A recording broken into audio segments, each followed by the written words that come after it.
What up, dudes? It's Gaz, and welcome back to another video. We got the first Descendant here today.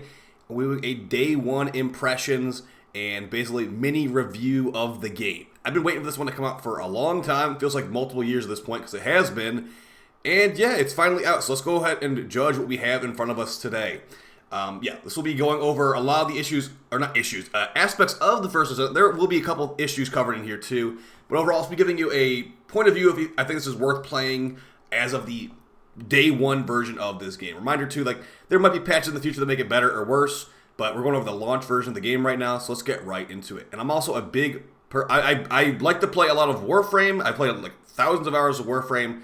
I have thousands of hours in Destiny 1 and 2. So a lot of terms I might use might involve Destiny terms or Warframe terms, because a lot of these things in this game are inspired by Warframe and Destiny. So let's get right into it. Okay, so the first Descendant is released. It is a looter shooter game, and it's on Unreal Engine 5. A lot of things in this game are going to be, if you've played looter shooter games in the past, you might be kind of familiar with them. There are the modding system in this game for upgrading your weapons and characters is very similar to Warframe. A lot of the drops and stuff can be very similar to Destiny in a way. And there's additional things that are not in either of those games, like getting duplicates of weapons to make them stronger, like infusing a duplicate of a legendary weapon into another legendary weapon to make it increase. Also, weapons have random rolls, just like in Destiny. So like if I get an exotic gun, or like the Thunder Cage gun, for example, you could get multiple different rolls of that gun. So you could have like a double crit god roll. You could have crit chance, crit damage, and like toxin damage and fire rate or something. Something crazy good like that. You can get a very good roll. You get a very bad roll where you have like extra damage to like the easiest faction in the game, and then minus recoil. Like you can get really strong weapon rolls, you can get really weak weapon rolls, and you can actually re-roll your weapons as well, using a certain amount of currency. Now you can definitely easily waste your currency like I did last night, but yes, there is re-rolling, very similar to ribbon rolling in Warframe, and there is stat locking as well. You can stat lock what you want. If I get a god roll, or an almost god roll, like SMG, it has double crit and then it has one bad stat. I can lock every stat besides the one I don't want and then roll it back. So like gear grind in this game. There's also a lot of these big boss fights. You look on the screen right now, we're fighting this boss fight. And these boss fights are going to be a progression stopper in a lot of the story quests. The story quests in this game is entirely free to play, and they give you free characters just for playing the story. But you need to be able to pump up some big DPS in some of these boss fights to progress the story. If you cannot beat some of these really tanky bosses, you are unable to continue the story on. So yeah, it is not going to be just a free giveaway like in Warframe in the story quest there, where it's just like, you could literally have like an unmodded weapon and do Warframe story quest, or an unmodded frame and do Warframe story quest.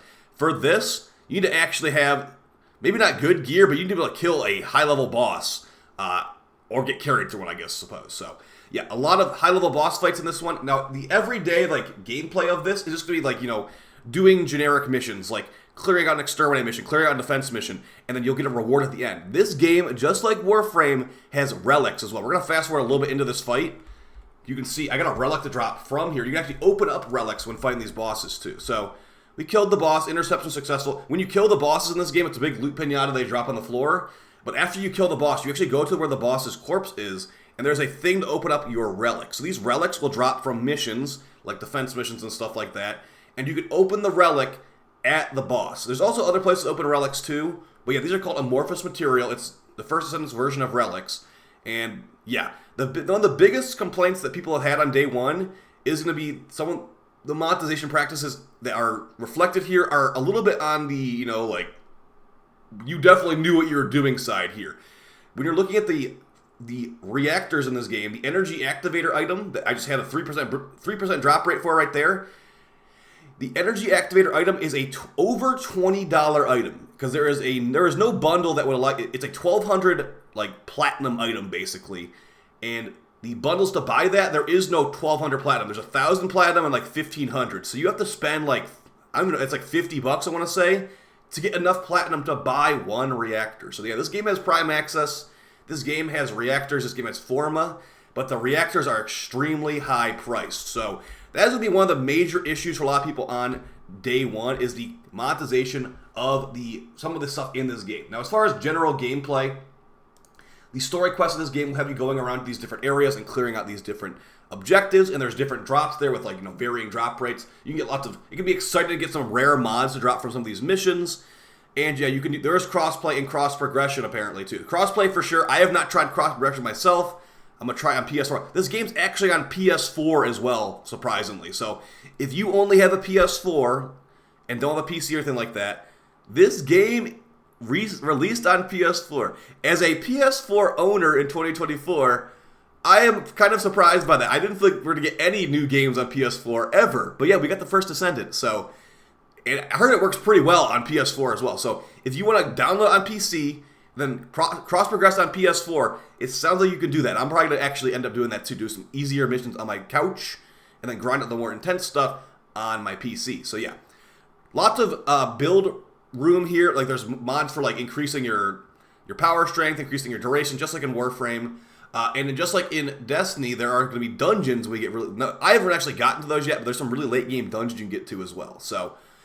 yeah, all things said so far, the game is pretty fun if you are already into these types of things. You're already into Warframe. You're already into Destiny. These things right here are things you'll probably enjoy, farming resources like in Warframe, getting weapons to drop like in Destiny, seeing what the weapon feel feels pretty good in this game. There's certain things that don't feel as great, but yeah, the weapon feel is great.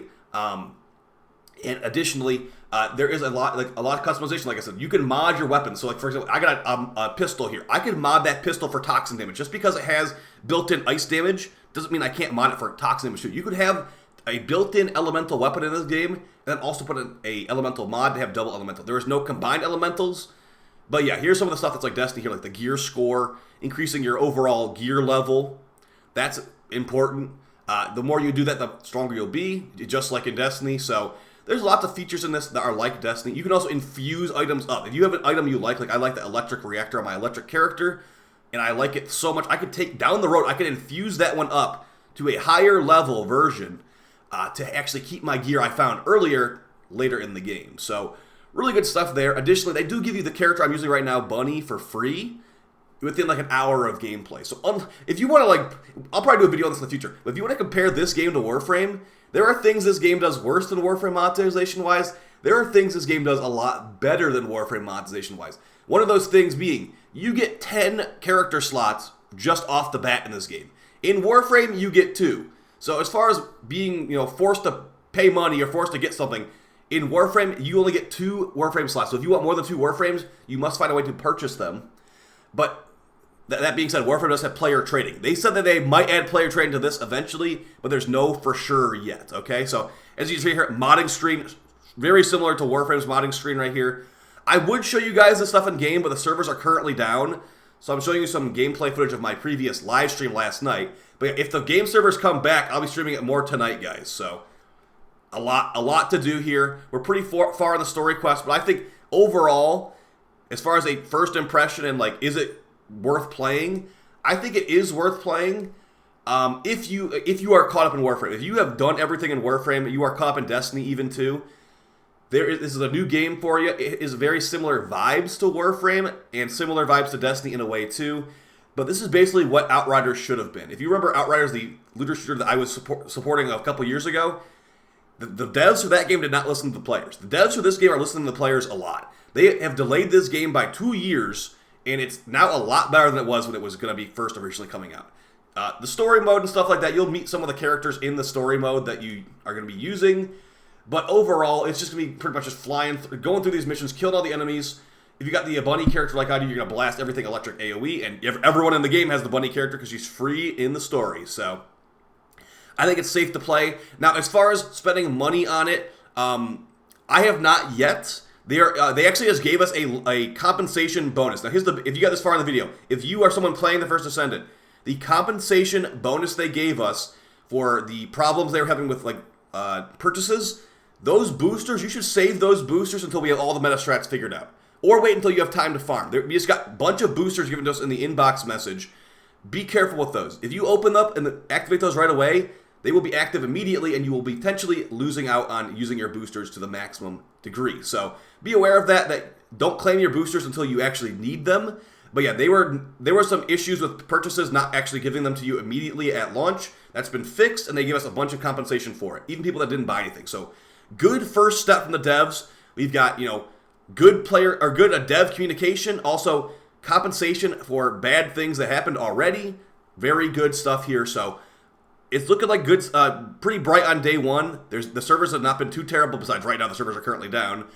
So I have some good hopes for this game, guys. I think we'll be around for a while, and I think that after they fix a couple things, I think those reactor prices are obscene. $20 for a reactor, which is going to be the same. So every item in the game would need $20 basically. If you want to max out your Thunder Cage gun, $20. You want to max out your bunny, $20. So that's a lot.